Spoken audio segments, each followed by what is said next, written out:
Hi, I'm Sammy Murrian, and this is a movie review from Rehab.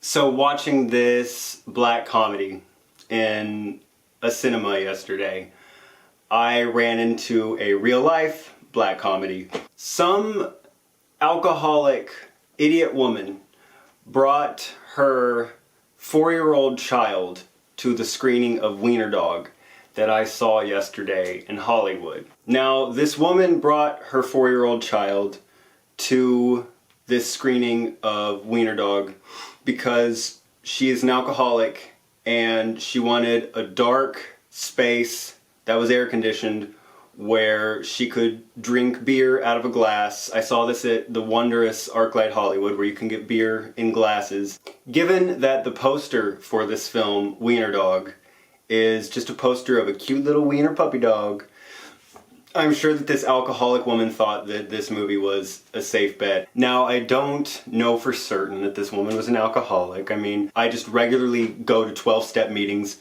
and I'm in rooms with these kinds of people for hours and hours every week, and I'm certain that this woman was an alcoholic. I would bet one of my kidneys that this woman was an alcoholic, but I would never accuse anyone of that. I would never. What would have been great is if this woman had, really just read the poster for this movie and seen the R rating, or if this woman knew the first thing about American auteurs and knew who Todd Solondz was, and knew that it's pretty much common practice to keep your children the away from Todd Solondz movies. Wiener-Dog is about its titular character, a wiener dog, a little female wiener dog, who weaves through the lives of 4 different owners over a very short period of time. This is basically 4 short films strung together with a common element of this dog belonging to so many people. First, there is a segment in which the dog is a gift for a little boy. Then there's a segment in which the dog belongs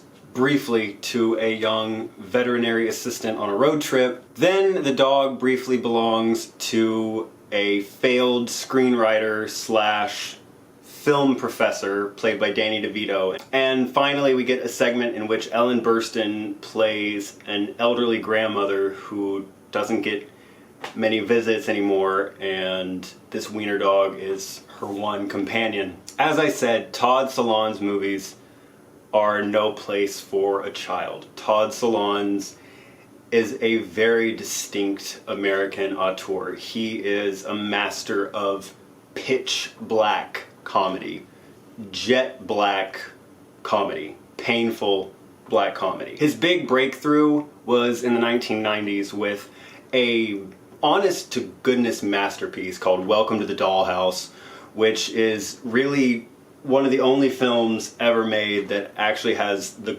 guts and gusto to make kids in junior high sound like real kids in junior high, like little monsters. His other masterpiece is a film called Happiness, which also came out in the 1990s. I'm a big fan of all of Todd Solondz films. There's palindromes, storytelling, and now we have Wiener-Dog, which in one small way is a spiritual sequel to Welcome to the Dollhouse. The protagonist of Welcome to the Dollhouse, Dawn Wiener, is actually the veterinary assistant of Wiener-Dog. Only here she's played by Greta Gerwig. There are very few directors in the world with style and content as distinct as that of Todd Solondz. You can watch 25 seconds of any Todd Solondz movie and say, that's a Todd Solondz movie. He has the most uncanny ear for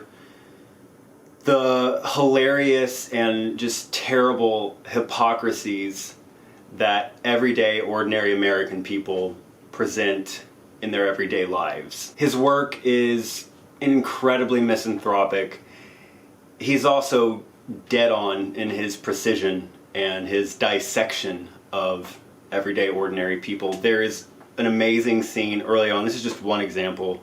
There's one amazing scene early on in this movie in which the 2 parents of the little boy who the dog briefly belongs to are screaming and yelling at each other, treating each other like crap, honking the horn of the car at each other on their way to yoga to go get Zen. It's tiny little observations like this that make up an entire Todd Solondz movie. There really is no one, no filmmaker in the world with an eye and an ear like Todd Solondz has for flaws in people. Hilarious, terrible human flaws. Though it is merciless and brutal, this whole movie is so funny. I was laughing so hard throughout this movie.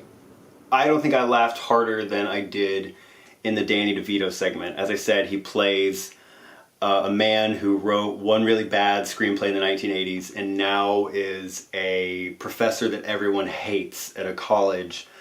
Okay, I have been in and out of film schools for years now. Anyone who has ever taken a film class or is in film school will find so much spun gold in this segment of the film. He just nails it. And this Danny DeVito character blew me away. Actually, it's to the extent where I'm wondering if Todd Solondz and I know the same person who this Danny DeVito character is based on. I am above giving names on my channel because I'm classy.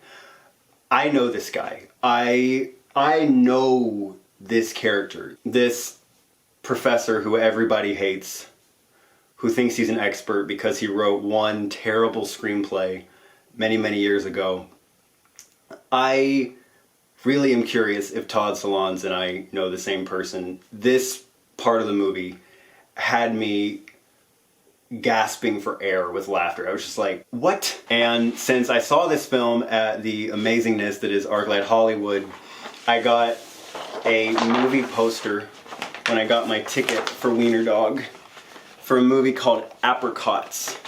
This is a movie that doesn't exist. This is the fictional movie that Danny DeVito's character wrote back in the 1980s. And I mean, look at that attention to detail. Look at that. Looks like a real, genuine poster for a terrible... I also got a stress dog bone with my ticket. A little stress ball that's a dog bone when I got my ticket. I'm gonna give this as a gift because I'm a recovering drug addict. I have like 85 stress balls in my house already. Just keep trying to find something that works. Though I laughed the hardest at the Danny DeVito segment of this film, the one that resonated the most is the final segment, which stars Ellen Burstyn as an old woman who is alone, except for this dog. It is hilarious. There is truly brilliant black comedy in this segment. It is also incredibly poignant, and I mean, there's very few actors of the caliber of Ellen Burstyn. This final segment of the film has the power to elicit tears. As a writer-director and a director of actors, Todd Solondz is just in a class of his own. I was just looking at Rotten Tomatoes though, and I saw that Wiener-Dog has a 68%. It's at only a 68% on Rotten Tomatoes. Okay, between Brexit and the fact that Wiener-Dog only has a 68% on Rotten Tomatoes, I am certain that everyone is on drugs, except me, for a change.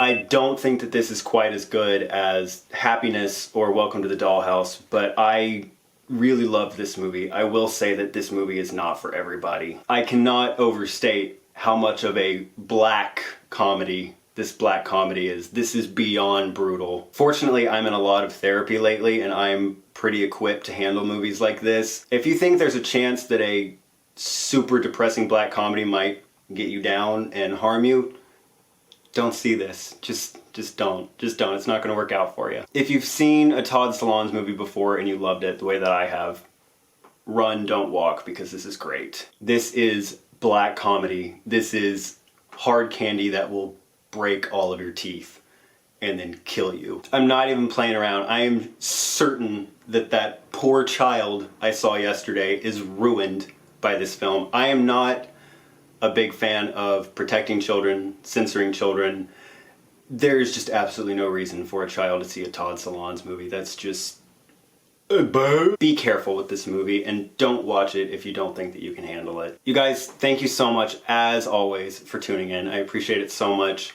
Coming up very soon, I will have a list of the top 10 films of 2016 so far. I'm very glad that I saw Wiener-Dog before making that list. You can be certain that it will make an appearance on that list, and if I've forgotten to say anything about it in this video, I'll be saying it then. That's coming up sometime this week. If you like what you see, please subscribe to my channel. Take care of yourselves, keep in touch, and be well, everybody. Bye!